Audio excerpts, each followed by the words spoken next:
Okay, now we're going to continue on with the initial power up. The voltage reading that you had from the previous step has got to match up with the schematics. You want to make sure those values are correct.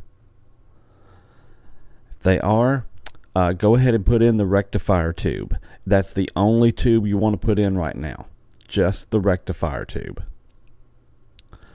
Now with that in place, we're going to go ahead and do our power up.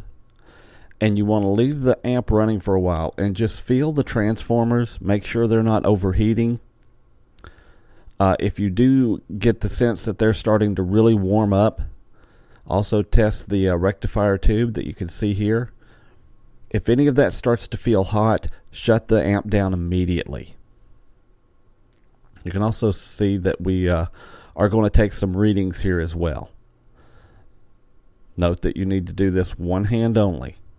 The ground here is clamped to the ground post, and then we're going to take the readings at several points. You'll see in the plans where to take those readings at.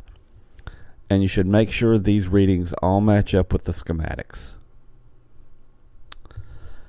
And now the main voltage reading that you should get at this point with no tubes in should be 40% higher than that first value we recorded. Now again, it's on. I'm just going to check again. I'd say the amplifier's been on for about 5 to 10 minutes now.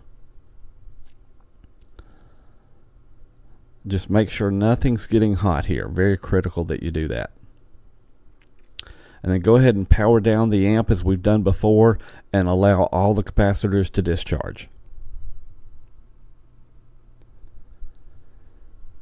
Okay, now we're going to go ahead, since we've passed that stage, we're going to do a full power up. Go ahead and put in all the remaining tubes, which are the 6 smaller tubes and the 2 larger power tubes. And I'm going to make sure all of my dials are down at 0. And we can go ahead and install the knobs at this time. And make sure everything's turned all the way down. You want your reading to be on 0.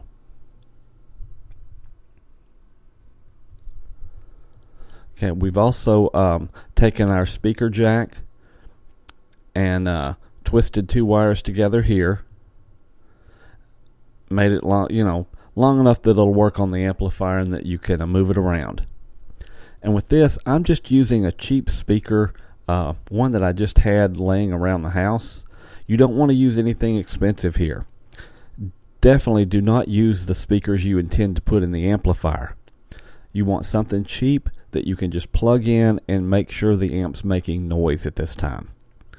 So I'm going to plug that jack wire we made in, put it into the speaker jack.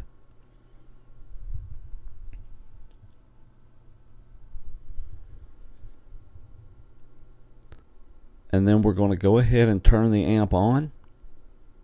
And you should see, as you can see in these tubes, there's a little faint glow. And you should start to hear a little hiss or hum out of the speaker.